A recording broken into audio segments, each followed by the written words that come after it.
Are men supposed to be monogamous or not? And are women biologically programmed to seek out love bombing as a sign of love? And finally, what's the purpose of being alive, especially if you're a man?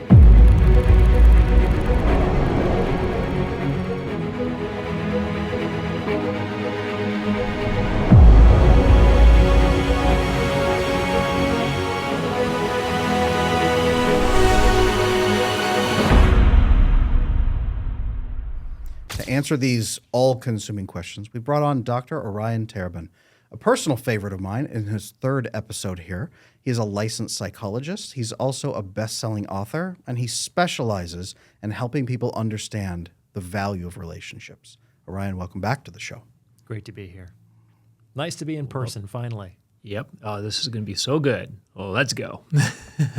So, Ryan, welcome. That is going to be such a great conversation. So I watched an episode on your channel, and it's called Little as Possible, right? And you mentioned something that was super interesting, but a lot of people had some issues with.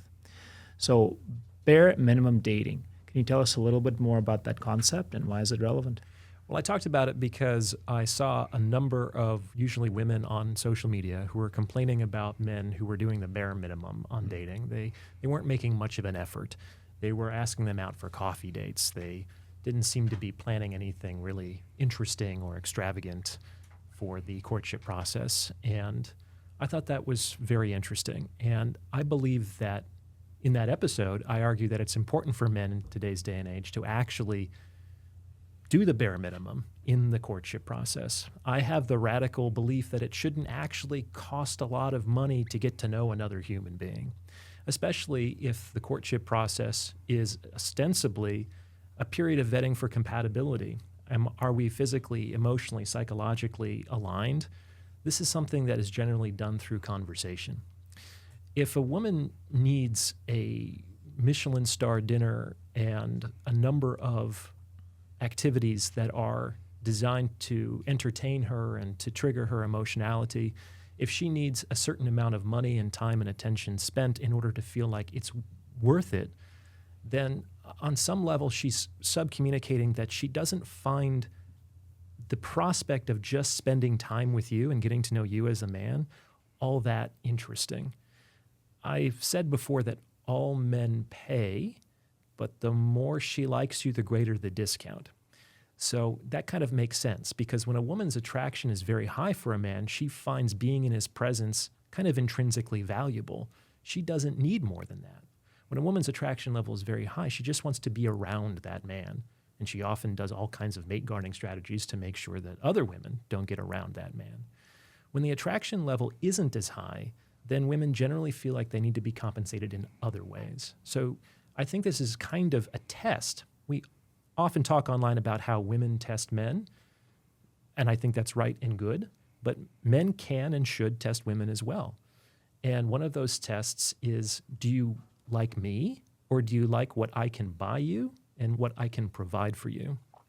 Now, it's clearly an important part of a long-term relationship. Does this man have resources? Is he able and willing to provide?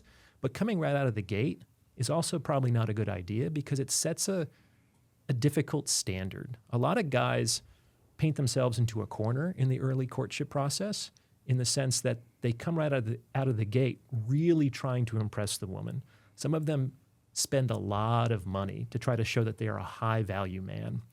And where do you go from there? It's like if you're going on a hot air balloon ride on your first date, you're going to go to the moon for the second? I mean, like, on some level, it accommodates the woman to that level of treatment. She might love it now, but in a year, if she sticks around, it might just be what she expects. Unfortunately, there's sort of the hedonic treadmill in relationships as well. So I do think that men are generally expected, even in today's day and age, to lead and direct the relationship, certainly to set up the date, to ask out the woman, to plan things. So the man kind of needs a place to go.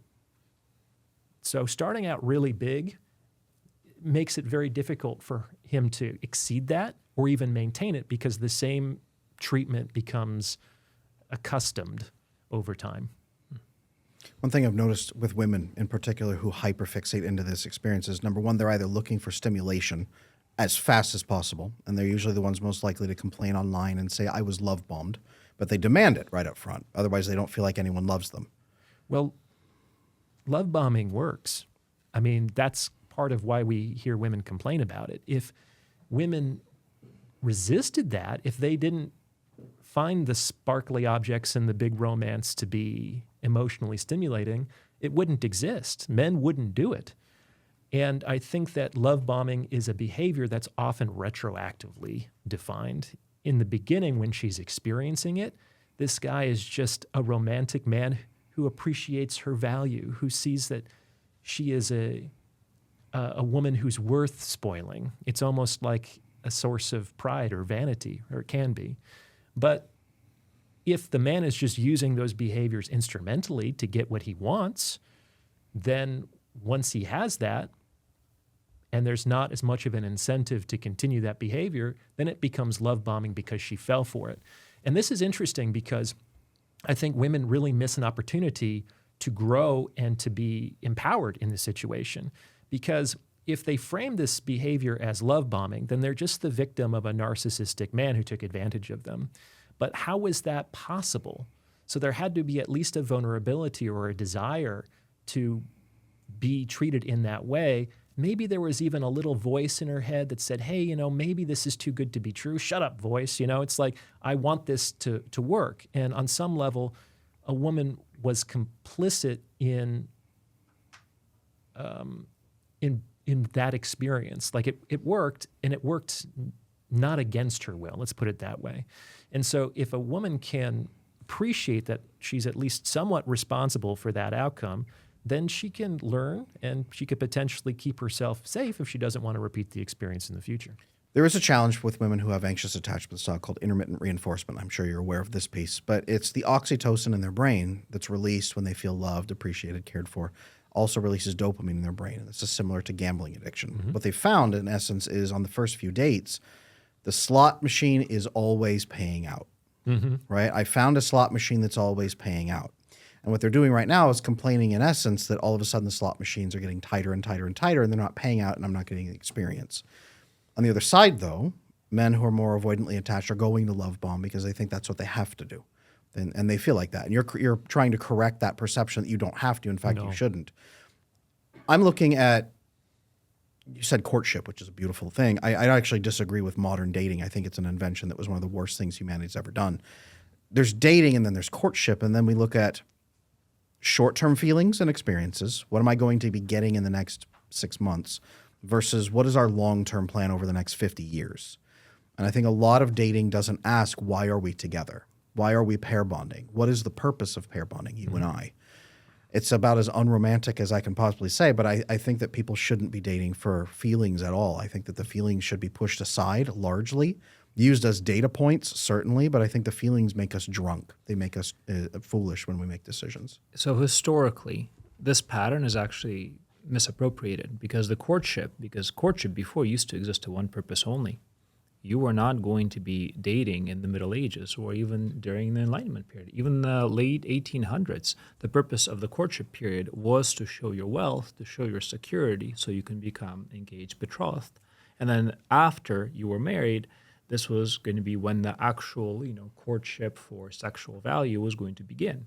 So this got hijacked, and now we're bringing the betrothal process, the pattern that actually was designed for us to show wealth, consistency, support, and interest with the very specific intent of marriage into an outcome where, first of all, marriage isn't the definitive requirement, and in fact, it's almost an undesirable for the early stages, because how many couples during the early stages of their dating actually talk about, hey, I'm here because I want to get married? Most of the times it's a game, right? The woman is playing the game because she wants to get the attention, and the man is playing the game because he wants to get sexual validation. And that's it, right? So we're taking a pattern which was designed for a very different purpose, and we're trying to bolt this in a very obscure way into a very modern invention that is driven primarily by marketing and pop culture. And those two are very closely linked, because then it gives you the idea that if you are sexually active, then you're attractive. And if you're physically desired, then you're high value. especially when it comes to women, when it comes to the idea that, hey, if I'm beautiful, men will be spending money on me. It's a great marketing play. They'll love that stuff, right? Because otherwise you wouldn't need Louis Vuitton. You wouldn't need the big restaurants. You wouldn't need all these things. You wouldn't need the trips. It's really driving the economy. So we got hijacked into the idea that, hey, let's do a little bait and switch. Being chivalrous is great. It shows wealth. It shows intent. But now let's redirect that away from the purpose, which is you're supposed to find one partner and commit. Whether or not it's always the right thing is a different question, towards saying you now have to play this game with multiple partners. And then you have a very high probability of loss, even if you are a very successful man, because now you're trying to connect many to many, not one to one. One person with the intent of finding one partner now turns into a competition on both ends. So the man is looking for multiple partners at the same time, and the woman is also looking for multiple partners at the same time. The only thing that wins is the house. Yeah. And the house is Tinder. Hinge. Dating apps. Dating apps, hotels, Louis Vuitton, restaurants, divorce lawyers. Entertainment, and divorce lawyers. It's all monetization. Yeah, there's a whole system built around failed relationships, really. Well, of course, right? Ultimately, you want the economy wants your life to net out to zero, right? So you are receiving money, and then you need to be giving it back. That's a good point. So that everybody else can, have that experience, so that you're born with zero. You start off your life with student debt, then you pay it back, then you get a house, you mortgage it, then you sell it, you retire, and then by the time you die, you're back at zero because you didn't really leave anything to your future generation if you even have them. So it's like in, out, everybody else benefits, and you just enjoy the ride. Free ticket. Seems like men and women don't even view each other as human beings anymore. No. And I should specify different populations. Those who are the mythical ones that we call securely attached, they relate to other humans as humans. They're thinking long term. Their nervous system is calm and regulated the majority of the time. They're not perfect by any means, and they can be fooled, but they tend to do the minimum. They do the minimum financially and sexually in relationships because they know both of those are to be preserved for the long-term structure, which is what you're building here essentially is men should behave like securely attached men and spend less money to not give women as much attention. Interestingly, women should behave sexually more appropriately as well and withhold that for longer-term pair bonding if that's their goal. We should all be getting less invested emotionally, sexually, financially until we're certain that that person is going to be the right fit for what we're trying to build down the road. I just think that most people aren't even looking down the road. Most people are saying, let's give each other good feelings till one of us dies or we burn out. That's the point of pair bonding today. So I'm kind of curious, Dr. Ryan, attraction versus commitment, right? So there's a lot of attraction focus. Everything we just talked about is entirely attraction. Mm-hmm. Yeah. Show me I'm wanted. Give me the dopamine hits. Give me the oxytocin hits. The men want more of the dopamine. The women want more of the oxytocin. If they can create that pair balance, that's great. They're having a great time. But that's a very short-term strategy because you can't always keep going up on the dopamine, really. And then eventually you're just not going to have the capacity to provide this much oxytocin because how much cuddling, hand-holding, other fun activities could you do until you have to go to work? How much do you have to do until your vacation's over? Hot air balloon tends to end, right? One way or another. And then comes the crash and the disappointment. Now, there's also another dimension, which I think is entirely being missed now, which is commitment. So what is the role of commitment in that courtship process? Well, I do think that commitment is something that should evolve in step with the bond. I think that when people expect commitment before the bond has been established, it's a little inappropriate. Like it doesn't quite fit the stage of the relationship yet. It's just like trust. These are things that maybe folks can try to streamline by adding a label, by having a conversation about what they want and what their values are. But it takes time to build trust. It takes time to build a pair bond. It takes time to have the legitimate basis for the commitment. Otherwise, it seems kind of fatuous in the sense that, like, I could say to a woman, "You're my girlfriend right now on a first date." But then after the second date, I could say, "You know what? Not my girlfriend anymore." So we have to move past the idea that just talking or the label is something that provides the actual substance of the commitment. I do think that commitment is kind of unavoidable I mean, I don't think it's possible to continue to spend time with someone over and over again, especially if you're having sex, and to not build a bond with that person, for better or for worse. Like, some people can keep a tighter rein on that and slow the process, but I do think it's kind of an organic development if you're at all a remotely normal human being. I guess psychopaths can kind of prevent that from happening, but I think even they become somewhat more, kindly disposed to the person involved. Well, they become used to the tool, right? It's like getting a very nice hammer. Just because, there's maybe other hammers out there. This is your hammer. You like it. It's your stuff. Yeah. Right? And they have that connection if they're talking about the psychopathic disorder, which is extreme. But yeah, familiarity is a bonding thing, and that thing is available in there. I think that's always been a part of marriage and relationships, though. It's like, I think we need to be careful about not romanticizing the way things used to be in the Middle Ages, for example.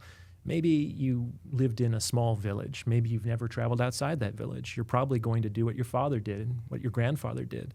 And when it came time for you to marry, maybe there were 3 people of the opposite sex that were even remotely age appropriate, and you chose the best hammer. You chose the person who could get through the winter, who cooked well because you're going to be out in the fields. It's like, if you did have any choice at all, you did choose what you felt like was the most appropriate and option for you.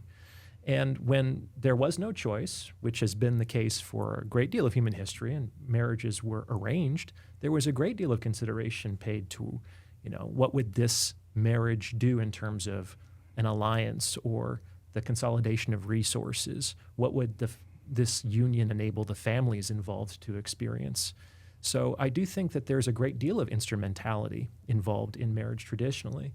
I think that the new addition is actually love in the romantic sense. The love marriage is the real difficult part, I think, because historically those were 2 very different roles. There's the wife and there's the mistress. And now we kind of want the wife to be the mistress and the mistress to be the wife, and that creates a lot of difficulty. That is, we want a stable, loyal, committed, good woman, wife and mother potentially, but we also want a hot, sexy playmate who gives us a sense of adventure, a partner in crime, who we can explore the world together.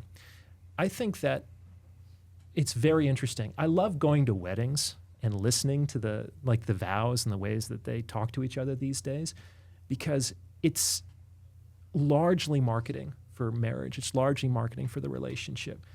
They think that they're marrying their best friend. They think that they're marrying their twin flame or their soulmate. They think that they're marrying their future parent. They think they're marrying their adventurous co-pilot. They think they're marrying the sexiest it's like there's too many people. That's at least 6 people that I just rattled off. You're marrying one person, and it's very difficult, if not impossible, for one person to discharge all of those roles well. And I think that's one of the things that I've argued in the past, that one of the main reasons that marriages or long-term relationships fail today is that we want too many things from our partner. We expect too many things from our partner. When fundamentally marriage, I think, is a very humble institution. And the humility is that it's a safe context to raise children. That's it. And traditionally, people got other needs met in their extended family, in their friend network, in the village, in the community that they grew up in. And they had maybe 100 to 200 soft relationships. Guys had lots of other guys to do things with. Women had lots of other women to talk to. Women weren't trying to turn their man into their girlfriend. Guys weren't trying to turn their woman into their boyfriend, their guy friends. So it's like there's something to speak to about that. I think that also sets your partner up for success. If you want a lot of things, even if you found an extraordinary person who discharged 19 out of 20 of those criteria, you're being a human being, you're probably going to focus on the 20th thing that they don't do. Yep. That's like going on a walk through the Louvre and the whole time focusing on the pebble in your shoe. But that's kind of how people operate. So, and that's not good for the long-term happiness and health of that relationship, because imagine being that extraordinary person who gets it 95% right, but his or her partner focuses on the 5% that's unfulfilled, that person's most likely going to feel like no matter what he or she does, it's just never enough and the person is dissatisfied. On the other hand, if you go to your partner with just a few things and you go to that person with a few things that you need that particular relationship to discharge, then you set that person up for success. They can feel like they are satisfactory, that they've met your needs. I think that's a really good thing to do. You kind of want to pitch softballs to your partner so they can hit it out of the park. There's an interesting study, and Jordan Peterson loves referring to it. When they studied rats, the big rat needed to let a smaller rat win at least 1/3 of the time in order for the smaller rat to even be interested in playing with it. And then if the big rat always won, then the cycle of the small rat being involved just very rapidly decreased. Makes sense. So it's the same thing also in marriages, right? Is that even if you need things, and even if they're not being met all the time, constantly pointing it out is 100% recipe for just absolute disaster. What's the point? Sure. What's the point of pushing? So that checks out.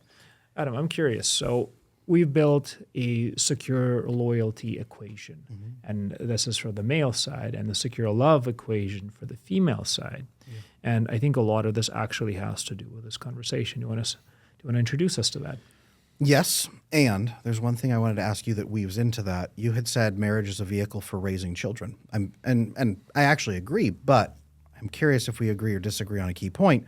Is that raising one set of children to adulthood and then marriage is complete and has no more purpose? Once your kids are 18, is it done? It doesn't have to be, but I do think that that is a natural point for some marriages to end. Like they come together for a reason. I do think that relationships should have a purpose. They should have a mission, whether they're for a night or for the rest of your life. And those durations naturally privilege and prioritize different purposes and different missions. You're not going to go to the one for the other's purpose, right? And I do think that's kind of what creates a crisis around middle age, is that we've gone through something very difficult together. We've potentially raised children to the point that they're 20, they've launched into the world, we're proud with what we've accomplished, but like, now what? People are living longer and longer these days, which is great. I mean, at this point, there could be another 40 or 50 years. That's a long time to spend with somebody that you don't really know why they're in your life now. You might have known that at some point. And I do think that our needs and our values change over time. They change with our experience, and they also change with getting and achieving. So it's like that couple probably isn't going to want more kids. They've already had kids. We don't really want the things that we've already got, right? Want means both to desire and to lack. So there has to be some other mission. And that's why I counsel couples who are at this stage of their life to if you met each other today, do you think that there would be enough for you to stay together? And I think that for some people, the answer is going to be no. And I don't think that's necessarily a bad thing. I don't think it's necessarily a bad thing that people say, hey, I'm really grateful for the time that we had together. There's a lot of life left. We seem to be in very different places. We want different things for what could be our one and only life on this planet. Let's separate in peace and love, if people can do that. But also, some couples get to that stage and they have to go through a soul-searching process, and they have to talk and to see if they're still aligned in the same general direction. And if so, they can walk together for a while. Maybe that means that they're going to get an RV and go to all the national parks. Maybe they're going to found a dog rescue shelter. Maybe they're going to get really involved in their church. Maybe they're going to start a podcast. Who knows? Anything these days. So, but there has to be some, why do I need you? And potentially not somebody else.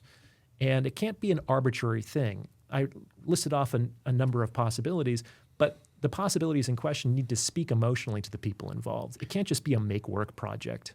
I agree for this. Actually, I agree with this completely, and this gets right into our equation with secure love, secure connection, and loyalty. So you have the attraction piece, you have oxytocin, dopamine. We are continuously attracted to each other. That begins to wane, especially as time goes on. Your needs are met differently. Things go wrong, things go right, whatever it might be. It is a lot of work to constantly upkeep attraction, and it's a losing game, right? Eventually, you have to put a lot of effort in. Your wife will resent you because you're spending too much time getting the money for the dopamine hits, so you're not giving her the oxytocin. Or she'll resent you because you're spending all your time paying attention to her for high oxytocin, but now the money is falling. So that attraction cycle, if that's the only side, the good feelings trap, that eventually burns out. Men and women, men on the other side as well. Women can't continuously just create attraction. There needs to be a root anchor. I agree. I do think that it's good to do what you can to maintain that attraction. Yes, 100%. Absolutely. And the way that you can maintain that is the other side of the equation, the commitment angle, the vasopressin, or vasopressin focus, and serotonin coupled. So the couple needs to be producing vasopressin and serotonin, the purpose, right? Vasopressin, as I'm sure you know, I'm talking to the choir, but it's released when we solve problems together, when we overcome challenges together. It sends that signal of we are good together. There's a purpose to be together. And what you just said was perfect. It actually has to mean something, right? Hey, we built a really great collection of stamps together. No vasopressin, doesn't matter. Unless you guys are philophiles or whatever it's Exactly, the perfect, right? So when I look at marriage, it should be an epicenter for all this meaning and purpose you're going to be crafting. And your relationship should facilitate all of your different areas of purpose. That doesn't mean if you're a man that your wife is your only engine of purpose and you do everything through her, but she should facilitate your business that you're building over here and enhance your success there. She should help you with your children, grandchildren, great-grandchildren legacy focus for the next 1,000 years of family legacy. She should enhance all these aspects and be actively, proactively enhancing them. You should be doing the same for her. We know that with vasopressin, it creates a lot of mate guarding behaviors in particular. If there's, I'll say this, we do a lot of research on rodents. And humans are, with very few exceptions, not usually rodents, but the brains are similar enough that it tends to match.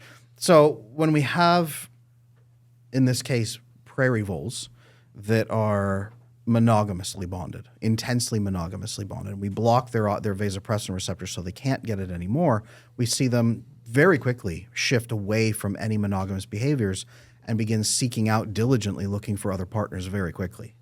And we know that if we take prairie voles who then previously were more promiscuous and had fewer partner guarding activities, and we flood them with vasopressin on purpose, and especially associate it with this one vole spouse, then that's mate. Instead, what they do is stop any promiscuous behaviors and hyperfixate protectively into that one. And they even guard themselves against promiscuous behaviors. They don't just deviate there. So we know that vasopressin plays a big role in you are mine and I am yours, more even so than oxytocin does. Oxytocin doesn't seem to produce any sense of a monogamous bond. Vasopressin is tied to it much more strongly. So yes, purpose.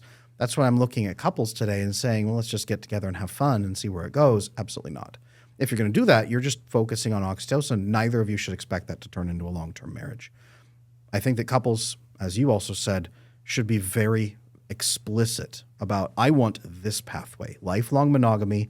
Here's a plan. Let's build that diligently together because it needs to be built and maintained, and it needs to be part of a larger ecosystem where others are also helping you maintain it, where you have a best friend who's a same-sex friend, so you can invest deeply into that relationship. You have multiple friends. We even know that if you have high oxytocin with one partner at a time, one of the worst things you can do because it creates obsessiveness and anxiety. Your anxiety is going to get worse. So you need oxytocin portfolio diversified across multiple people. So monogamy, I'm one of those people that thinks monogamy is the natural state of humans, and that we have a lot of temptations pulling us away from that as well that are very natural creations. I think of Tolkien, famous Catholic, writing to his son as he was about to get married, saying monogamy is incredibly hard, especially for men, and there's a pathway through it, but you have to thread that pathway very carefully. That's what this equation is built to do, is you make sure you are maximizing vasopressin in ways that actually mean something. So what is the purpose of us being together, and how can we facilitate that together continuously as a couple while also boosting the attraction continuously? Both have to be guided. Making sense? Yeah. I don't agree with you that monogamy is the natural state of human beings. I understand. I think that people seem to be on a spectrum with respect to this. And some folks might be hardwired for a monogamous attachment. Other people might be hardwired for a very promiscuous sexual life. And I do think that it's not an either or. It's not black and white. I think everyone kind of finds themselves somewhere on that continuum. To the point, it's like, if it were natural, I don't think it would be so hard. What if, like prairie voles, it's that vasopressin is the defining feature? We have to have a reason to be monogamous.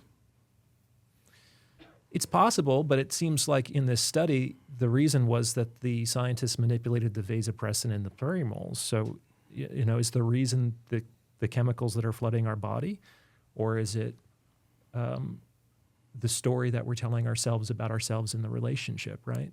Because it sounds like some people might have a very good story, they might have a good purpose, but what if it doesn't trigger that vasopressin response? What if other people with a bad mission or a sham mission, it does trigger that vasopressin response? So we're kind of assuming that the purpose always triggers the vasopressin response, but in the prairie voles, we can't really determine that. We just know that when we shut this off, the monogamous behavior goes away, which that seems to fit.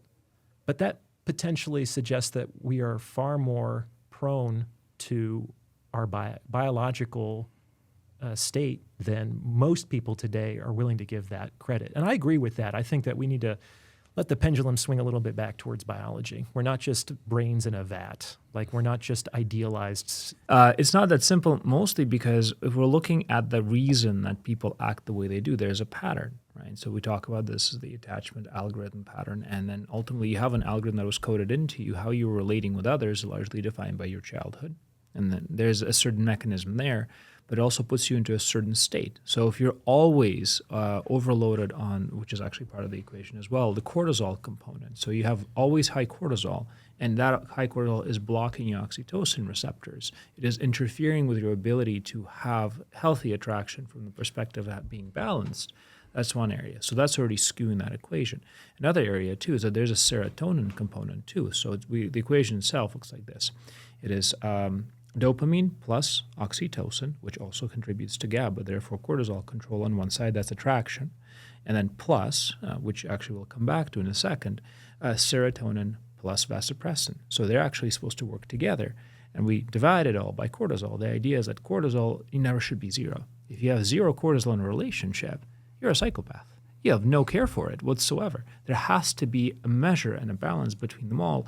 And you can have a high cortisol relationship. You're really doing something meaningful. We actually see that in men building things together. Businesses, going on a trip, doing skydiving, very high cortisol. Going in a ship together across the ocean, to conquer new lands, very high cortisol. But that balance of dopamine, vasopressin, serotonin, even oxytocin, which is less needed in men than it is in women, but still important, keeps everything in check. So we do need to optimize the biological system in order to live the full human experience. Very few people nowadays even are aware that the full human experience is supposed to be a balance of all of those components. They're usually trying to seek one, either because it's the easiest or most available, or because that's what they've been taught, which is the attachment side. If you're always taught that the only way to save yourself from high cortisol is to flood yourself with oxytocin, therefore anxious attachment, what are you going to do? You don't even know the others exist. That's an interesting idea. I think there's a few points of divergence I would have here. First of all, I don't think that within that model, if we were to say that these different neurotransmitters or hormones represent a full human experience, that people naturally go to what is most accessible and available. I think they're actually probably going to spend their life focusing on the things that were least available to them, certainly historically. That could be part of the reason why so many people are ensnared in scrolling on social media, which we know really does mess up the dopaminergic system. These are folks largely who are not achieving their goals in the real world, which is much, much harder to do. I think when people get natural dopamine from doing the hard things in their real life, they're much less prone to getting snatched up in scrolling, in that easy dopamine. I think that because that might be the least accessible part of their lifestyles, they're more likely to be snatched up in that trap, as it were. So one point of difference there. You're talking about biochemical resilience, essentially. It's that I think people, again, want what they don't have or they haven't historically gotten. And so that is probably where people's vulnerabilities most generally lie. So, for example, if you felt very unsafe in your childhood environment, most likely you're going to be most vulnerable to easy oxytocin, because that is the part that wasn't as available and accessible. And that's going to make that experience far more attractive and the hit of it far more addictive than it might otherwise be. So Anxious attachment, pretty much, yes. pretty much, yeah. And we know that anxiously attached people, their receptors are 30 to 40% more sensitive to oxytocin hits, which then stimulates GABA, which is a safe feeling because it suppresses cortisol. Yeah, I guess it's kind of like a homeostasis response, is that when they were younger, they didn't get it. So the terminal buttons changed to make them more receptive to the little oxytocin that was present in their brains. Even worse, people who have anxious attachment style, they found now that their prefrontal cortex is underdeveloped in the area for self-regulation. So they don't even learn they can self-regulate. They're looking for external constant regulation from other people. Sure. So it's, I have to do A, B, and C to make you give me oxytocin so that I will feel safe, which creates that resentment cycle when you don't react to their endless gift giving. Very difficult to have a peaceful long-term relationship with an externalizer of any gender, where they believe that the source of their emotions lies outside of them. And because they can't regulate their emotions directly, they're going to try to control their external environment. And guess what? You're going to be a large part of that environment. They're going to try to control if you're in a long-term relationship with them. There is one other point of divergence with what you said, Andrey. We could potentially talk about it, is I don't know if the fact that somebody has low cortisol or is not attached in the way that we're talking here necessarily means they're psychopathic. Maybe it does, or maybe it's that like kind of spirituality might be on some level psychopathic. I think that at the highest levels of Buddhism or Stoic philosophy, they practice kind of non-attachment to the things of this world. They don't necessarily suggest that you live in a cave on a hill and you don't form relationships and you don't have responsibilities, but you engage with people and you engage in your roles knowing that nothing is ever truly yours forever, that you're just here to kind of take care of them for the time that you're allowed and to like let go of them with grace and humility when it's time to surrender them. Your wife is not your own. She's another person. Your children are not your own in the sense that you can't keep them how you want indefinitely. And unfortunately, bad things and tragedy do strike families, right?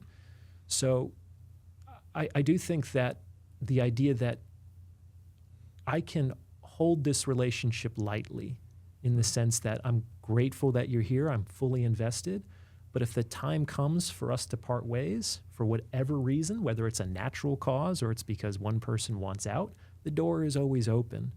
And I don't think that necessarily means that a person is psychopathic. Sure, but then it's a controlled cortisol, not zero cortisol. So we need cortisol to function nonetheless. It's our awakening hormone. It is our attention hormone. So if I have absolutely zero cortisol associated with you, I'm just biologically, it's going to be very difficult for me to hold attention. So even in this conversation, I care about what you think. I care about what Adams thinks. I'm investing my time and energy into figuring that out together. We're actually, through vasopressin, together are actually managing our cortisol. If it's completely zero, then you're spaced out. If it's basically completely spiked, then we're stressed out. And it is this managing of cortisol. In the case of somebody who's very spiritual, we actually see this with prayer, especially we study Christian prayer and probably other forms of prayer as well. Going into a state of prayer activates two areas of your brain, which is oxytocin and serotonin. And even if you are void of the vasopressin component and void of the dopamine component as much, because maybe you overloaded those systems or you don't have anybody to bond with, together that combination already helps you control that cortisol. You already regulate it down. So I would assume if somebody is in truly a very deep spiritual state, their cortisol is low and controllable. They say, I will attach to you for this day so we can together spend great time together. I will connect with you.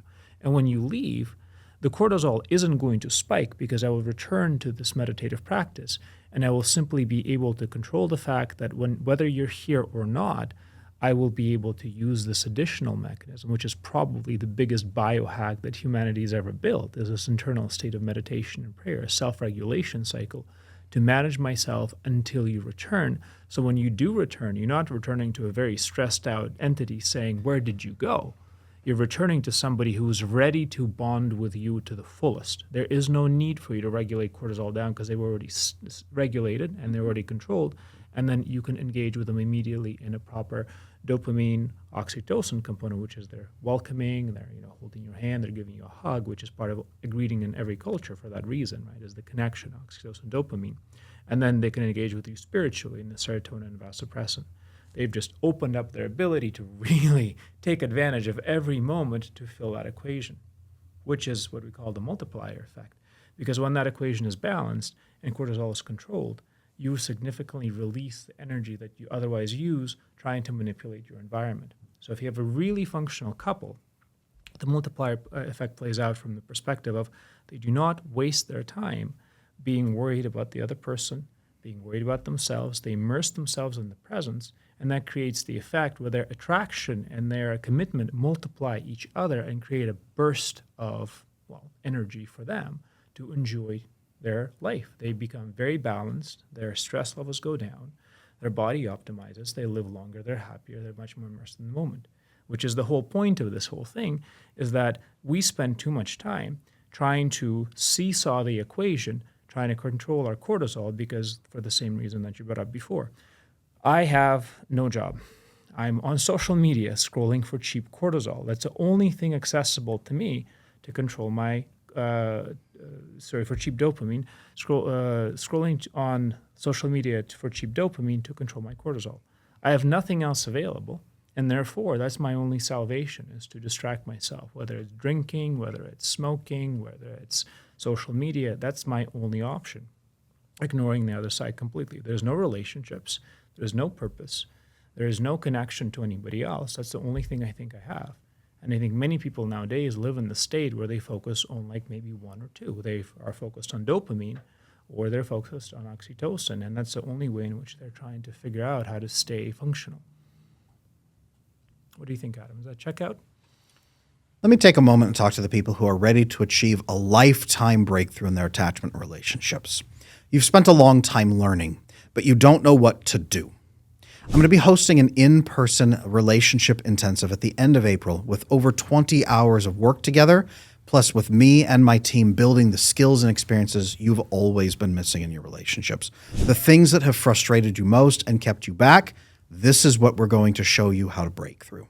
This event is built for you if you're ready to achieve that breakthrough and finally give and receive love with the people you care about most. If you'd like to work with me in person to achieve this, go to adamlanesmith.com, select the retreat tab, and apply there. I can use myself and my wife as an example, I think.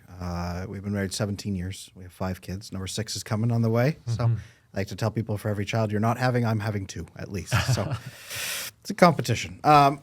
So for us, there does need to be cortisol present. There has to be something that we care about. But for us, I'm not concerned my wife is going to leave me, and she's at this point not concerned I'm going to leave her. We are focusing on our larger mission, and it's, are we both contributing correctly? Are we building correctly? Are we growing correctly? Am I upholding my side of our equation correctly? Is she upholding her side? It's not, if I fall short, you'll leave me. It's if I fall short, I do significant damage to what we have both agreed is overwhelmingly important to us. So there's cortisol there. And that ties to cortisol to the relationship, but then we work continuously to have those milestones and achievements. One thing with vasopressin, it's released when we solve cortisol together, is what we have found. It's the 3 of us go hunting 20,000 years ago.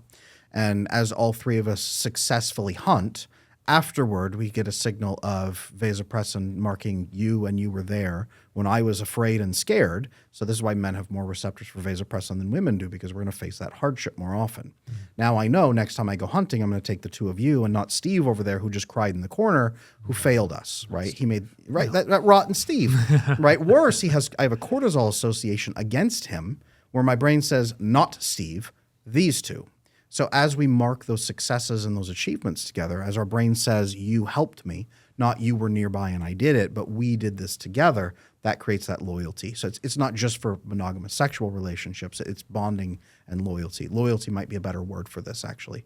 So as we build that loyalty together, my wife and I are continuously growing that mindfully, that vasopressin, and then activating that also over on the oxytocin side, making sure that our brains remember we are loving, intimate partners instead of simply loyalty coworkers, so to speak. We have to continuously balance those two hormones, and for us, it's led to having 6 kids. So it's fun, but we're having a fun experience as we continue growing, and we check in to make sure the other person is also having that experience.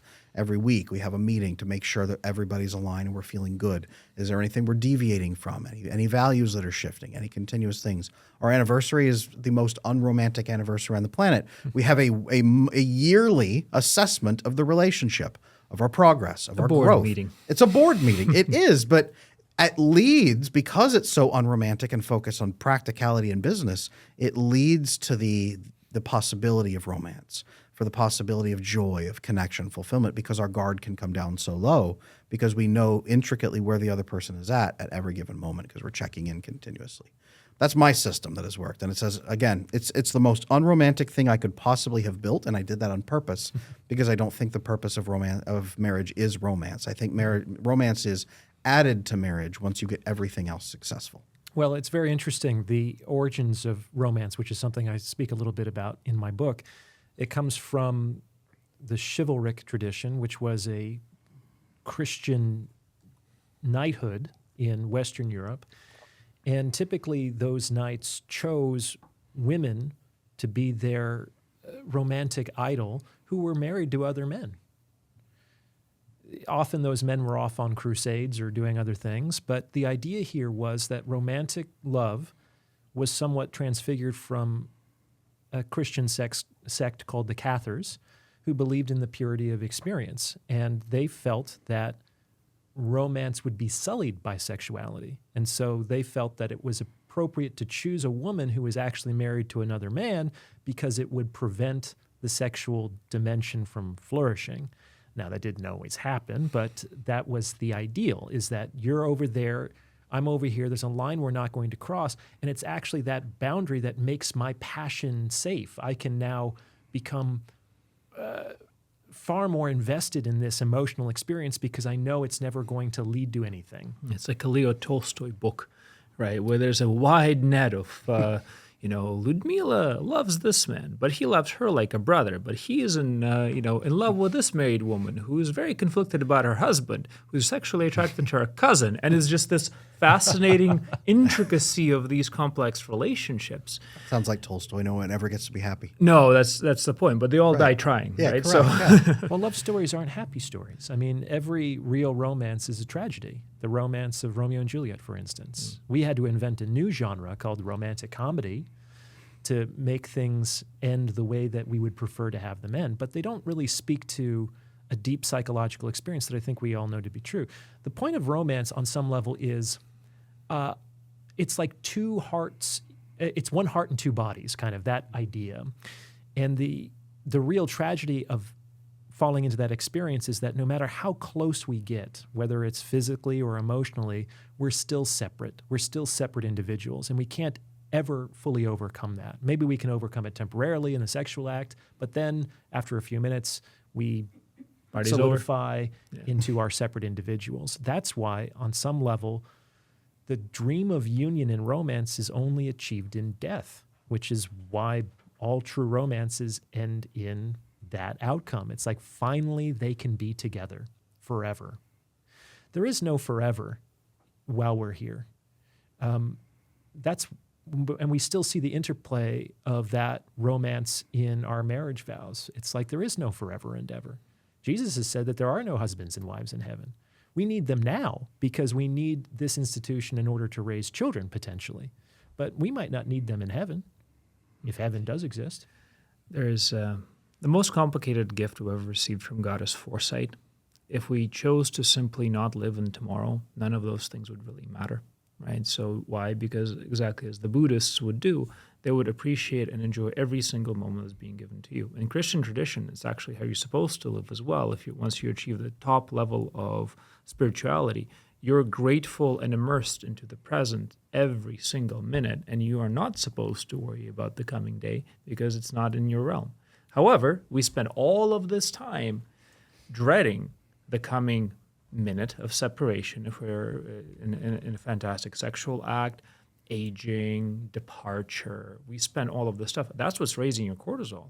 If you simply turn off the part of foresight, that'd be a very different equation. Part of the reason why people are so unhappy nowadays is because they just can't forget tomorrow.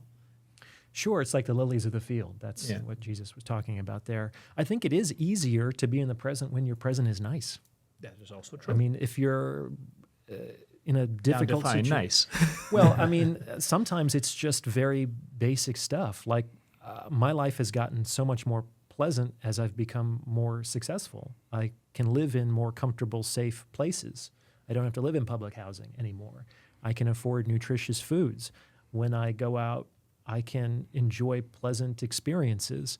I feel like I don't have to count every dollar that I spend. And these are a sense of liberation, that not just am I free from certain want, I'm free to do other things and to achieve my goals. I think that when I was younger and I lived with much greater scarcity, coming into contact with that continuously was one of the reasons why I was more prone to anesthetizing myself than I am today. Why do I want to miss what my life is like today? My life is great today, but when it's not doing so good, yeah, I would like to avoid emotional contact with that as much as possible, and that's what we see. People anesthetize in different ways, whether it's drugs or alcohol, or it's social media or television or binge-watching series. Some people, I guess, in a more pro-social way, distract themselves with work, like they're just doing that all the time.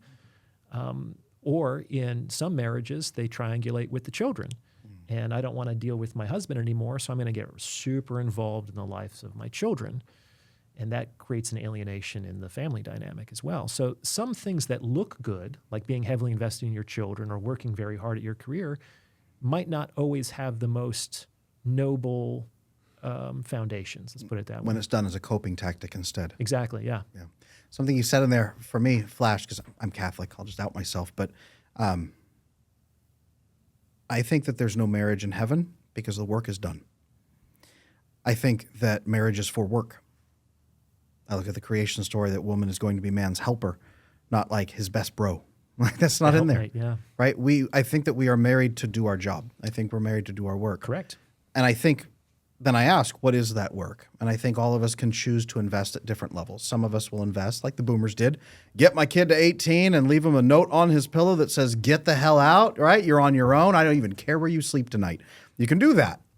I'm not saying that's what I think you're doing, but many parents out there have done that. And that's why a lot of people have the issues that they do. And leading up to that separation is not usually loving or gentle or encouraging either. For me, I'm trying to look at 1,000 years and not look at how do I control my descendants for 1,000 years, but how do I set up my kids to have their kids and pair well and have their kids and pair well and create a system where each individual is appropriately supported to become the best version of the person they choose to be. And then they choose to stay connected to the family system because it augments them and incentivizes them. Create a family clan system. I think of, was it the Kong family descended from Confucius, right? They've got something like 79 different generations at this point, 2,500 year documented. That's what I'm aiming for, right? And I know that's ambitious for most people, but that's my target goal without smothering any individuals in the system either, because that's not acceptable to me. To me, that's the point of marriage. So when I look at my wife, that's why we've set up our structure to be as obsessive as possible. That's why she spreadsheets which child has had a date with which parent recently to make sure they're getting individual time together with us. That's why we are that obsessive in that tracking, because to us, the work won't continue until the last one of us has taken our last breath. Our marriage doesn't even end when we have passed. This is our legacy. This is what we're crafting. It's a co-founder mentality. I recognize that's abnormal for most people today, but I also think that is the purest distillation of marriage. I think my marriage is the best type of marriage, to be honest with you. Now, there's other people that will say that's not the purpose I'm aiming for. And I think that if that's the case, you should be very upfront with people what your purpose is. I think first time you meet somebody, if you're going on a date and saying, are we going to pair bond? I think you should be fairly upfront about the outcome you're looking for. For me and my wife, that was 1,000-year legacy. For some people, it's let's have fun for 6 months, and then we'll talk about it at that point. But I don't know if I want a long-term connection. Pair up with somebody who wants exactly that, as long as everybody's being honest. Anxious people not being honest out there, of course, about what they're looking for. Mm-hmm. Yeah, and there's not a lot of honesty in the sexual marketplace, and it goes on both sides. Well, it's very unromantic in the current sense of the word, right? What's the fun in that? Well, absolutely. I think that I agree with a lot of what you said, Adam. I do think that marriage is for work. It's for achieving a specific mission. I do think the most appropriate of that mission is to raise children. Otherwise, I don't know why you need to get the government involved. Just be two adults who enjoy spending time together. And I do think that some people, that's enough. And I don't think that's necessarily a problem. It seems like both you and your wife are very heavily invested in your family. It's very important for you. And I'm sure you would argue or admit that the time and the energy and the resources you spent in your family and spend in your family, they can't be deployed in other ways as well. So there are sacrifices that must be made. And I think it's probably inappropriate to expect that people are going to make those sacrifices unless they feel that the family is the highest value. That's very, very important for them. Also true. And potentially arguing that it should, I'm not saying you're doing this, but arguing that it should be more important to people when it's not is kind of a tough sell. That's like the beatings will stop when morale improves kind of a thing. If it actually were important, we wouldn't have to exhort people to do it. This is one of the biggest pushbacks I get from people with my attachment work in particular, because they've grown up in family structures that not only didn't incentivize connection and loyalty, but disincentivized it by punishing, by harm, by damage. A lot of families and people come to me and say, Adam, you're saying you want me to be part of a family system that destroys me. You are a sociopath by recommending that I go back to abuse. And I hear that a lot, and it's an honest take, right? It's one of the biggest things. People in the libertarian movement in particular typically hate my guts because I say that we should be part of a family system that builds loyalty. When they hear loyalty, they think propaganda, they think control, they think manipulation, exploitation. Quite often, that's where I get a lot of that pushback from. And I agree. I think that for a family system to be able to work like this, it has to be a healthy, robust, securely attached, incentivizing program where everybody is getting the best of what they need with full transparent communication. And I know that is a tall order today. At least 65% of people don't have that ability anymore. They don't have that structure. They didn't grow up in that.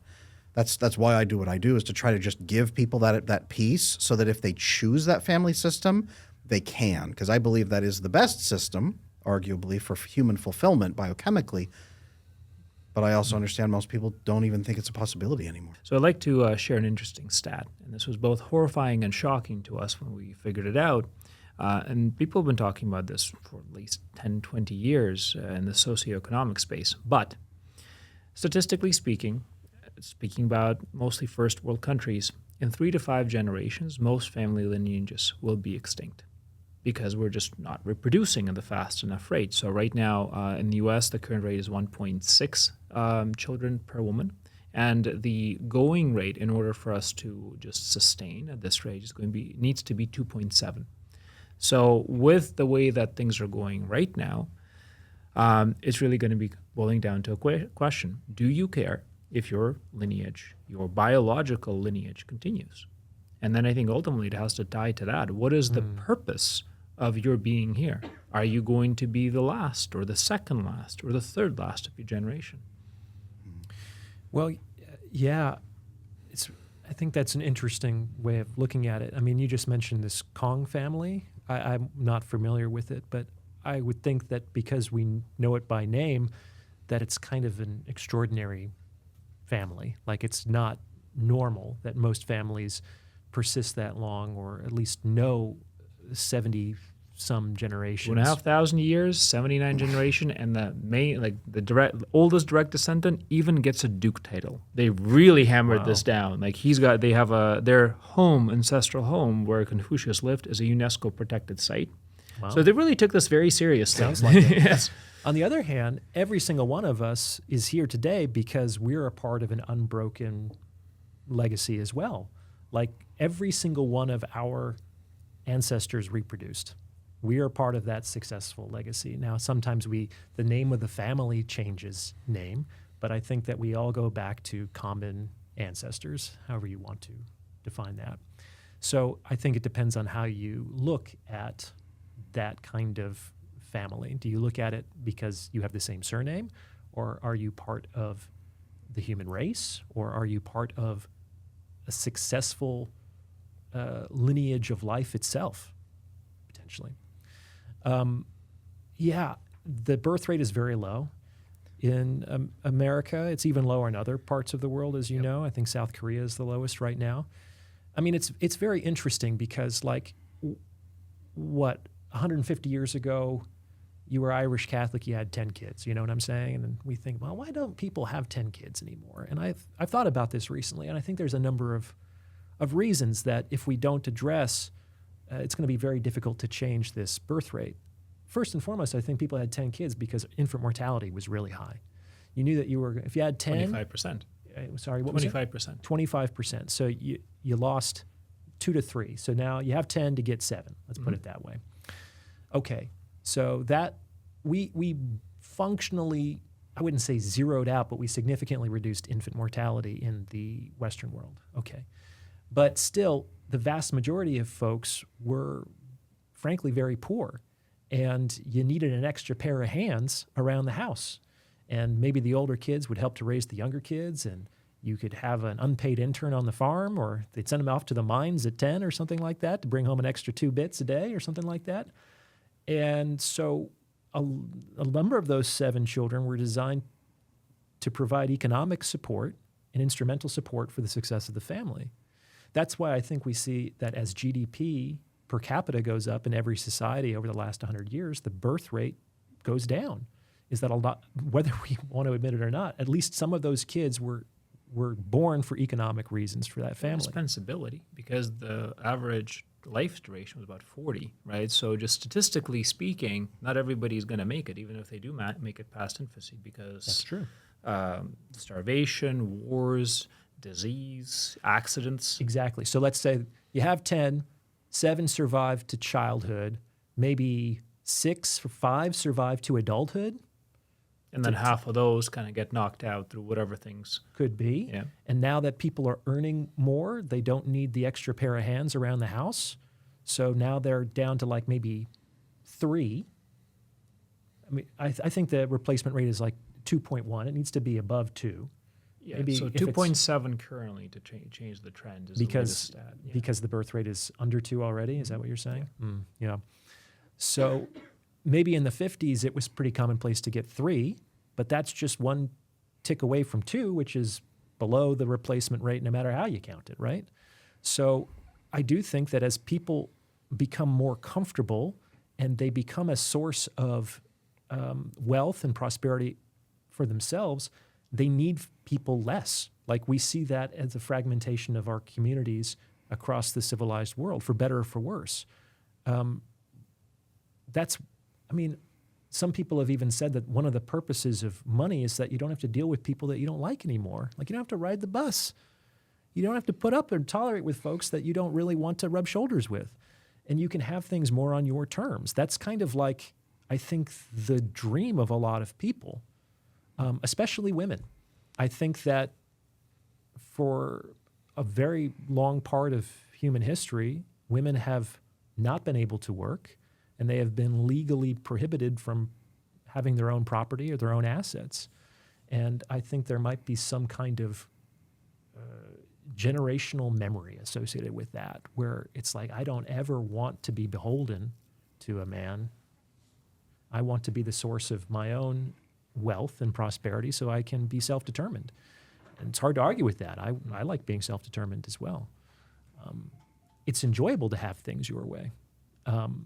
Sometimes it's even more enjoyable than the deep satisfaction that comes over years of doing difficult things together.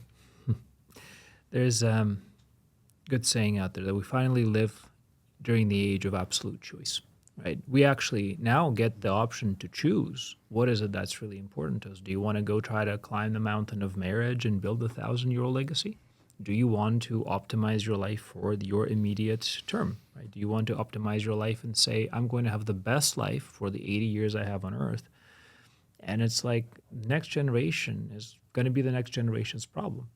Is it going to be to, chase your absolute optimization in the dopamine space or in the oxytocin space? Say, I'm going to ignore the rest of these things. They're just not valuable to me. I don't care as much about vasopressin bonding.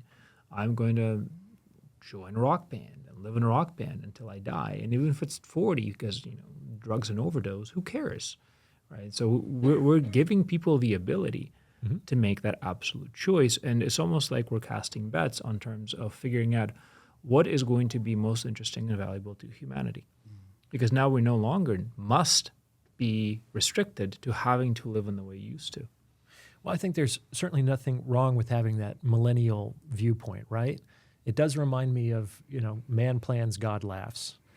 So it's probably better to plan for the 1,000 years and act like it's going to happen. Personally, I only have memories of my grandparents. I met one great-grandparent once, but I was one, so I have no memory. The other great-grandparents and the great-great-grandparents, I have their names and their professions on a slip of paper somewhere. After that, it's lost to time. And a lot of the things that people do spend their life about, think of how many writers were bestsellers in the 19th century and no one knows their names today. Musicians, poets. Sure. It's very difficult to create anything that has that kind of staying power. And as different as the world looked 1,000 years ago, I think it's going to look even more different in the same time period. Like the change is going to accelerate. With that, one reason that my wife and I have the number of kids that we do is actually not socioeconomic, obviously, because it takes a lot of money out. It's actually a relational inheritance we're trying to create for our children going forward into the future. So that's one thing that she and I experienced was a lot of loneliness growing up, difficulty maybe making healthy friends that could work with us, people that we could trust, that we could be loyal with, they would be loyal to us.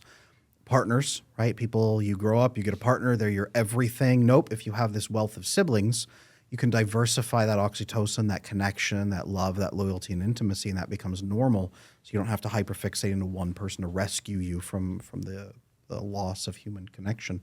That's one thing we're trying to craft is a relational inheritance. So going forward, whether my great grandkids know my name, I don't necessarily have to have my portrait in the family manor, right? Lit by sconces. That was Adam, but a relational inheritance going forward where they are never alone in the world. They can choose to be alone in moments. They can choose to step away and grow as they wish, but they're never lost and alone and unanchored.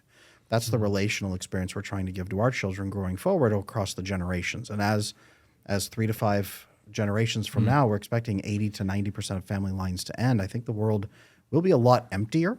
And I think that loyalty, that bonding will mean a lot going forward. It's the only currency my wife and I are really betting on. So in essence, every family is known by its works, right? By its works. So the Kong family is known by the works of Confucius, which they've carried through and they've held on to and they've acted as people who specifically honored it.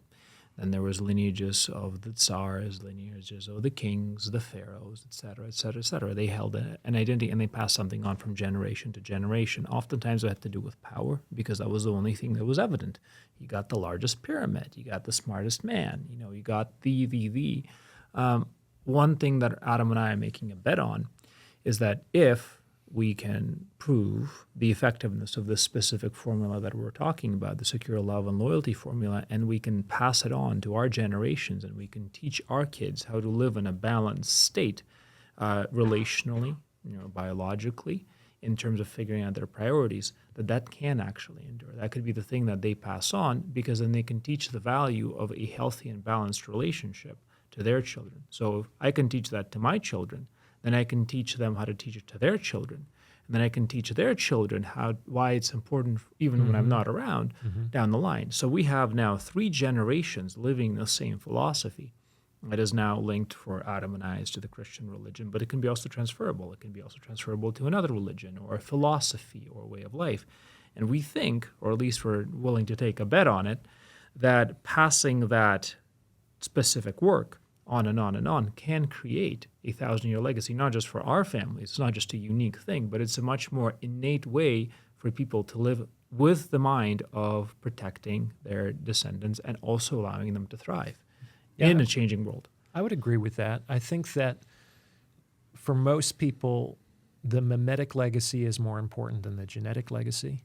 I mean, as a thought experiment, imagine you donated your sperm and you found out near the end of your life that some woman on the other side of the planet conceived with that information, and there's a son somewhere that you don't know the name of, you've never met, you never will, but you know that your DNA has not gone extinct on this planet. Maybe that's going to be important for some people, but I do think that children are more important as a mimetic legacy than a genetic legacy. And what I heard you say, Andrey, is that you feel like by modeling certain kinds of relationships and by showing up and investing in your family, that you're teaching them how they should treat each other and their future children, which is, that's how values are passed along intergenerationally, obviously, right? So I agree with that. Of course, it only takes one break in that chain, and then everything. That's why I have a lot of kids, right? So That's they can all spread out. An heir and a spare. Okay. Self-correcting system. They all come That's back right. and correct. That is the target, and that's exactly what family systems were supposed to be once upon a time. Hunter-gatherer structures. Your parents get stomped to death by a mammoth. You have your tribe there to continue. Sure. Right. The tribal structure is exactly important. Not only genetic family, but kith and kin networks around you, healthier families around you. That is exactly the point. So that everything can correct back, so that we can stay healthy and stay buffered. That optimizes us. Yeah. And tie this back into the family loyalty, the secure loyalty and secure love equation. To me, personally, that bet is actually an internalization of my happiness. Why? Because then whether or not the dopamine and the oxytocin is present, I have the serotonin, which is I'm living my life with purpose. And the vasopressin, I'm actually doing work towards that, even if it's high cortisol work, even if it's challenging. That is helping me stay balanced personally if the dopamine is gone. So for all of a sudden, say there's an economic collapse, or let's say I'm not in physical proximity to my wife. We were separated for a period of time. I had to go on a work trip. I had to go, on something. Those two are close to me. I cannot seek another oxytocin replacement because it's against my moral values. You don't just, scoop up somebody on the way and you dump them off at the nearest port, right? That is contradictory to the serotonin vasopressin structure. That's my bet and a hedge against falling into a spiral of high cortisol as soon as a dopamine and the oxytocin is no longer available to me. So I actually think that if we're talking about creating a personal stability and optimizing yourself as a human, those two components are very important. Otherwise, you are always dependent externally. You cannot create your own dopamine very easily, oxytocin through prayer, sure.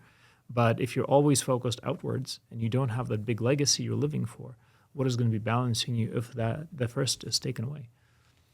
Can I ask you guys kind of like as a thought experiment here? Sure. Because you clearly talk a lot about the neurotransmitters and whatnot. I try to stay more on the human level. Like, I don't think that I can directly create dopamine, but I could achieve a goal, I don't know if I can force my brain to release oxytocin, but I can cuddle with my girlfriend, etc. And we assume that those human level activities that I have some control and will to enact create the neurotransmitter biochemical reactions that you're discussing. But I wonder, if the goal is the neurotransmitter regulation across all of those 5 important ones, what would you say to something that might not be too far in the future where people could just take a pill or have an injection? Yeah. And what if I could get my vasopressin without monogamy? What if I could get my dopamine without self-denial in the service of achievement? Would you be comfortable with that? Your life won't change until your attachment style does. New Year, New Me lets you build your own bundle and save more the more that you add. 15%, 20%, 30%, all the way up to 40% off. And if you want direct help, coaching packages are discounted up to 20%. But the biggest transformation happens at my Relationship Mastery Intensive. Early bird seats are nearly filled. If you want in, now's the time. That's a great question, because in that study, that's exactly what they did with prairie voles, was they injected them with vasopressin, made them monogamous toward their mate. They probably didn't see any problem with that. Of course, they're prairie voles, so we don't know. Well, it's probably more to the mouse utopia experiment, right? Which was everything is provided for you, and you can also get basically that constant dopamine hits by going to any possible direction. And you don't have to work for it. So they did an experiment, actually, and they have oxytocin spray you can squirt up people's noses. When I do my talks about oxytocin, all the women in the audience ask me, Adam, can I inject some in his neck while he's sleeping? Because women are thinking this, exactly. So what they have found, two pieces. One, when they spray oxytocin, spray up a man's nose, and he's holding his newborn child. They measure them before and after, and then they had a saline mix for a control group as well. What they found was after oxytocin spray, men become more emotionally engaged, more playful, more relaxed, more interactive, talking and touching their newborn child more because of the oxytocin piece. So it's a compulsively affectionate aspect. And in some ways, this might be why women are obsessively tracking, is he holding my hand? Does he want to be with me? Because she can't saliva swab you on the spot and then test your oxytocin levels for her. But she can look at a metric externally about compulsive oxytocin, at least behaviors. So we know that oxytocin does drive us into more compulsive behaviors, but one thing that's important for us as humans is associations. I had an experience, but what do I associate that with? I had this experience, I got a dopamine fixation from whatever it may be. If I get a heavy dopamine fixation from drinking water, I'll become addicted to drinking water. We know that we can actually focus you and give you a flood of dopamine experiences and make you addicted to something over here that's unrelated if we can trick your brain into doing that association. Sure. So that would be the risk, number one, if we just are shooting up oxytocin, vasopressin, serotonin, just a whole syringe of loyalty formula in our room. Number one, are people going to be satisfied with that? Are they actually achieving much? Biochemically, they might. Maybe. But would the brain consciously know differently? Are we consciously different from a prairie vole? Some people are, and some people might not be. Maybe higher intelligence might be correlated with less satisfaction, as it often is. That's one example. But the other piece is association, right? Vasopressin is it releases monogamous desire, but also that satisfaction component because we overcame a challenge with another human being. We can actually flood people with vasopressin. It's a diuretic, actually, is what it is. So most people in the medical community know it because it's a diuretic. It washes the water out of your system. And so they think I'm crazy when I talk about this. But when you look at Dr. Sue Carter's work, she shows that monogamous bonds released in the presence of reducing cortisol creates vasopressin association. So it's not just the vasopressin. For us, it's associated with somebody or something. What I'm saying is, even if we could inject these chemicals, we wouldn't be associating them. And I don't know. We'd have to find that out someday.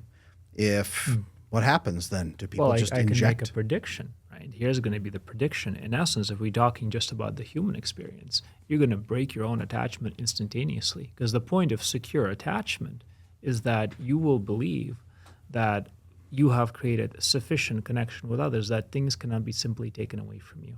That if somebody departs your presence, they still can love you. That if you have financial difficulty or health issues, they will still be with you.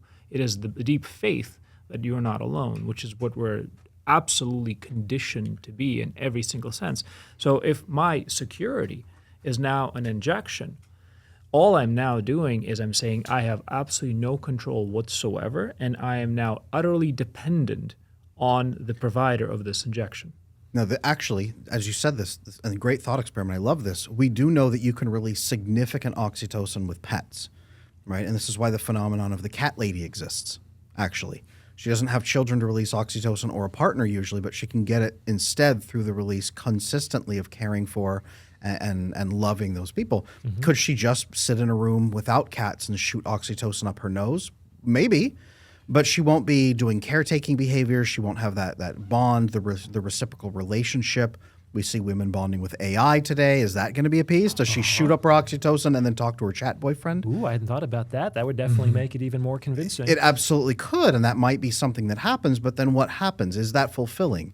Is it spiritually fulfilling? If we look at a spiritual aspect to humanity, is there something beyond us? That actually might be where we begin proving a spiritual dimension for humanity. Possibly. Because it's no longer... Even if our biochemistry is fulfilled, what do we do? If all is provided, why aren't you happy? Correct. We look at maybe like Brave New World as an example of that. Take Yeah, a gram, that's don't my give a damn. favorite You, book. right. You check out, is humanity more than a cluster of chemicals, or do the cluster of chemicals signify something greater? That's the question we're looking at here today. But even in Brave New World, what they did is that they suppressed the majority of the population with alcohol, right? Only some. No, with Soma. Soma? Alcohol sometimes was put into the bottles to lower the intelligence of some of the people the that were lower engineered. classes, yeah. But people were paid in Soma, which was a perfect drug. It didn't cause a hangover like alcohol. It was euphoric. It was non-addictive. There was no money because, of course, everything was socialized and paid for, et cetera, et cetera. But no, they weren't getting drunk. Soma is, in essence, what we're talking about here. It would be a perfect cocktail of these neurotransmitters that they don't burn out. Oxytocin, your receptors don't burn out. The same hit is always the same hit. Serotonin, vasopressin, GABA, all of that. Dopamine's the one little flux in there, but Soma would be this. Now, it's been a while since I read the book, but from what I recall is that because of the separation of the classes there, in the embryo stage, the embryos were actually provided with alcohol prior to birth. Yeah, so the lower tier. And the topmost tiers, that's the ones who had the full human experience. Despite Soma, there was still a bunch of them that were dissatisfied. And they were seeking that more human experience. And there was a lovely component there at the very end. That's probably my most favorite part of the book, was when they were selecting their punishment. Helmholtz Watson specifically said, send me to some place which has bad weather, is cold and nasty, so I can live that. And it's like, you could be sent anywhere. And tropical island, you can be getting all the Soma you want. And then even then, he was looking for that challenge. I agree. And I do think that it's well remembered that it seems like it was only the alpha double pluses who felt that there might be something spiritually missing in that society. I think it is important to understand that the vast majority of people in that society, we can imagine them happy. We can imagine them not even knowing that there was anything beyond that, and that the world was dominated by peace. Of course, that society in that book came out because of a fictionalized nuclear World War III that brought humanity to the brink of extinction. We don't see that in the book, but it's alluded to. So is that a reasonable sacrifice for the survival of humanity that might be on the brink of destroying itself? I don't know. I guess we'll find out, because we're as close as we can be. But I think it's important to understand that maybe some of these spiritual considerations might be a bit more, they might be higher up the Maslow's pyramid than we normally decide. I think that a lot of mental health issues could be solved by giving people $100,000. Like, to be honest. For how long? Yeah, you can't give them all $100,000 because then it's just the inflation and it doesn't work. But like a single individual with that kind of influx, now they don't have the stress. Maybe they don't have to take a job that they find to be demoralizing or dehumanizing. Maybe they don't have to be a part of a relationship that they need instrumentally, but doesn't. Statistically speaking, most lottery winners end up actually being more like poorer. They end up being more in debt within, I believe, 5 years of winning the lottery than when they started. And this is when they're winning the 600 million jackpot, whatever the heck you do in tax. But statistically speaking, giving somebody $100 million makes their life worse. Can. That's why I thought $100,000 might be just a little bit less, yeah. It's hard to destroy yourself completely with $100,000, though I'm sure that some people can find a way to do that. Oh, yeah. Don't underestimate human efficiency in that regard. So just as a last point that has been such a fascinating conversation, I'm really curious, what do you think? Purpose for men. And this is probably the biggest thing that everybody is now going to have to ask themselves after listening to this podcast, after basically reading every self-help book. What is my purpose? What should I be focusing my time on? So if we just take the idealistic scenario, what should a man be focused on building? Sorry, I thought you were going to talk longer. Yeah. Well, I think that depends on the individual involved. I don't think everyone should want the same thing because people are different, and what works for one person isn't going to work for another person. And I think it also depends on the stage of that man's life. I think that if we're talking about young men, in many respects, I think it might be useful for them to become powerful and abundant. I made an episode recently called Get Better, where a lot of social critique, usually from women, is about men need to be better, they need to do better. But that seems to be very vague moralistic advice. And often when women talk about men being better or being a real man or manning up, it's generally in the service of their goals, which might not necessarily be aligned with the man's himself. But I considered this, what might be close to a universal goal for most men? And I realized that I don't think anyone in human history has ever prayed to be poorer, to be weaker, or to be uglier. So I do think that those things are about as close as we can get to universal human values. Is people find more strength and power good, they find more wealth and abundance good, they find more beauty and attractiveness good. It can come with other liabilities, but again, no one wishes for the opposite. And when it comes to specifics, people have all kinds of different goals. And How about the directives. monastics, though? They're poorer, uglier, and That's an excellent counter argument. So I do think that there are two ways to kind of beat the system. And one way is what 99.999% of the population today are doing, which is I'm going to be the richest, I'm going to be the most powerful, or I'm going to be the most beautiful. And the competition for all three of those categories is something fierce today, right? But the other way to beat the system is to not engage with it. Like if I can't be the most powerful, then I can develop a kind of spiritual contempt to power. If I can't be the richest, then I can have almost a spiritual contempt to materialism. And that's one way to kind of take your power back in a system that you might not be able to compete successfully in on its own terms. And I think that's ultimately what great spiritual teachers teach as well, because I think they're realistic in that sense. The average person is not going to be a successful competitor across all three of those categories. And most people are actually closer to having nothing than to being the most powerful, the richest and the most attractive person, even in their cities. So why don't more people take advantage of that? It could lead to an entire spiritual revolution on this planet. it could. And this actually leads me to then a question when we say, well, seeking, let's say, a legacy and this whole balancing the equation conversation that we've had, monogamy and loyalty, it's not for everyone. But how do they know? How do they know they're not quitting too early if they've never tried? Oh, certainly. I think that you should try things out. But sometimes that limits other possibilities further down the road. I mean, the general consensus today, I think, is that the 20s are for experimentation and exploration. And sometimes people go through their 20s and they have all kinds of interesting and difficult and fun and varied experiences, and then they want to settle down. And that can create confusion in the dating marketplace as well. So how do people know until they try it? I don't think they do. I don't think they have to try everything. There are some things that I didn't have to try to know that I don't think that's going to work out for me. But ultimately, like, the proof of the pudding is in the tasting, right? Is in the eating. And I do think that sometimes it's appropriate to make a test of things to know what really works for you. Looking back at my 20s, I wish, truly, now that I'm in my mid-30s, that I was simply taught to not have to go through some of the experiments and experiences.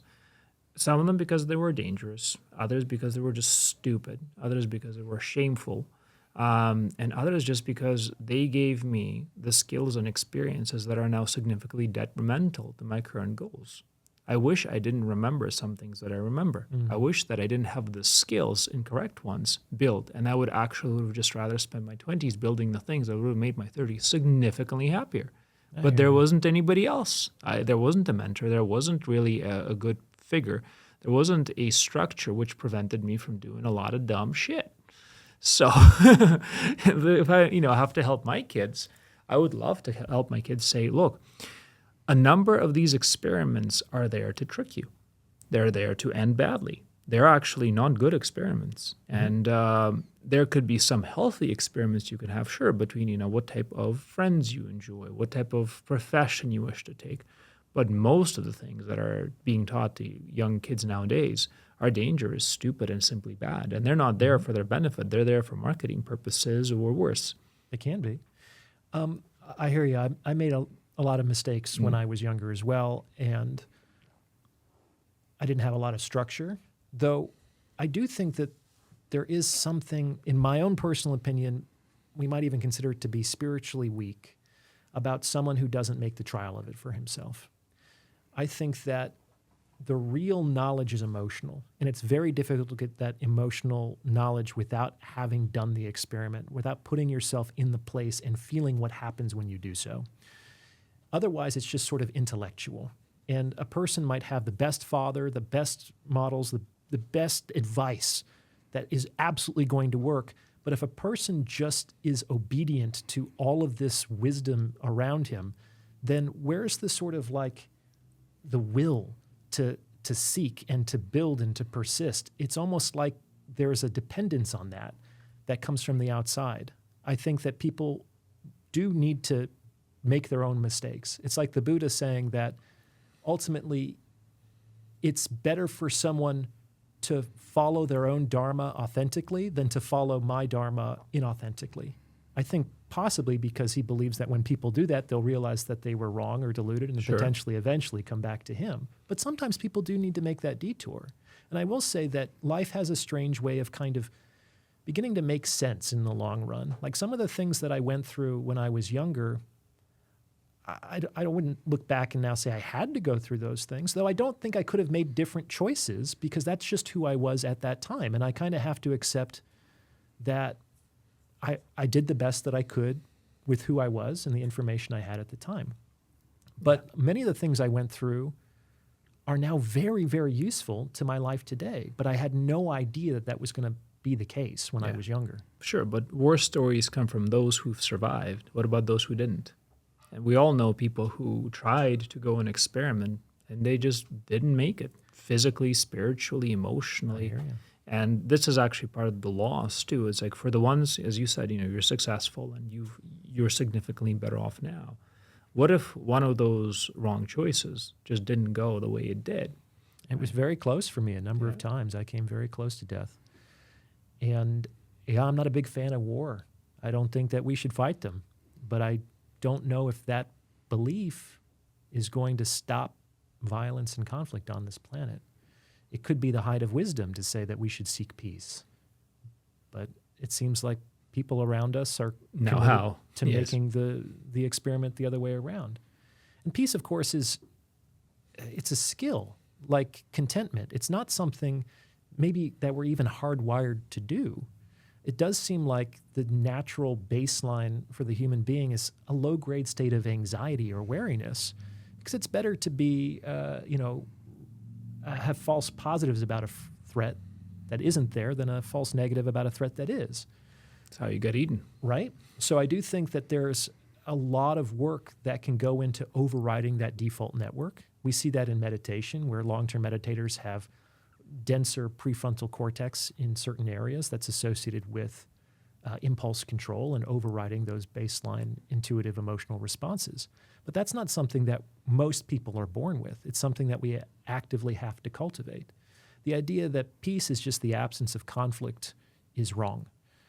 That's the most basic, uninspired definition of that word. Peace is actually an active presence. It's a radiation that comes out of you that puts other people at their ease. It's a way of living with yourself and with others that promotes harmony. And until you know really who you are and how relationships function, it's very difficult. It's like, imagine playing football without knowing the rules. How could you possibly win that game? That's a very difficult game. Like, it's not intuitive, that game, right? Sometimes we pretend that there shouldn't be any rules to being happy or contented or healthy or having successful relationships. I don't think that's true. But it is difficult to come out and say, this is what I think the rules are, because then you're like, well, who are you to say that or the other? So, but we do need those models, and it's okay to listen to folks and consider their perspectives and, keep what works and throw out what doesn't, in my experience. That sounds awesome. Well, thank you very much, Dr. Ryan, for coming on. This has been great. Yeah, absolutely. I love the conversation. And I've heard you have another book coming out soon. Can you tell us a bit about that? I do, yes. It's a very different book. This is my first foray into fiction. So it's a piece of historical fiction called Starry Night, and it's based on the final 10 weeks of painter Vincent van Gogh's life. A lot of people know that he killed himself at 36. A lot of people don't know that he shot himself aiming for his heart, but he missed, and it took him 2 days to die. And apparently he was lucid and conscious that entire time, and he was able to have conversations with his brother and his friend and doctor, Paul Gachet. And I've long been fascinated with that 48-hour period. I even wrote a play about it as a capstone project when I was in theater school a long time ago. There's a long-standing belief that many people who survive otherwise fatal suicide attempts, their immediate emotional response to enacting that was regret. Like when people who have survived jumping off the Golden Gate Bridge are interviewed, as soon as the gravity kicks in and they've cleared that railing, every single one of the survivors reports feeling absolutely, why did I do this? There were other possibilities, and now they're totally lost to me.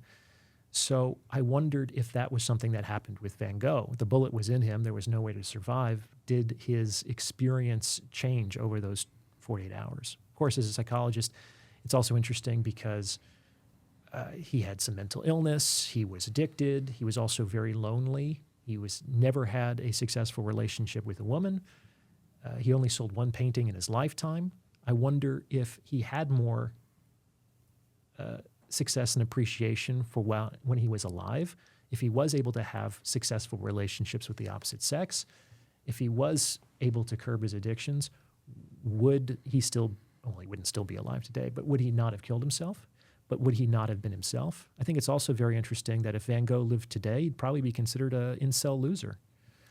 But now he's one of the most celebrated artists of all time, and men and women ooh and ah at his romantic vision. His painting sells for hundreds of millions of dollars. And how does that happen? How does the same person become, go from chaff to being the most prized wheat in a very privileged sector of society? Anyway, I've been very interested in Van Gogh from a young age, and I had a lot of fun writing this book. It's a short novel, and it tells the story from different perspectives, from his brother, from his doctor, and from Vincent himself. So I'll go back to writing nonfiction, but I wanted to get this out. It's very close to my heart, and I think it turned out pretty good.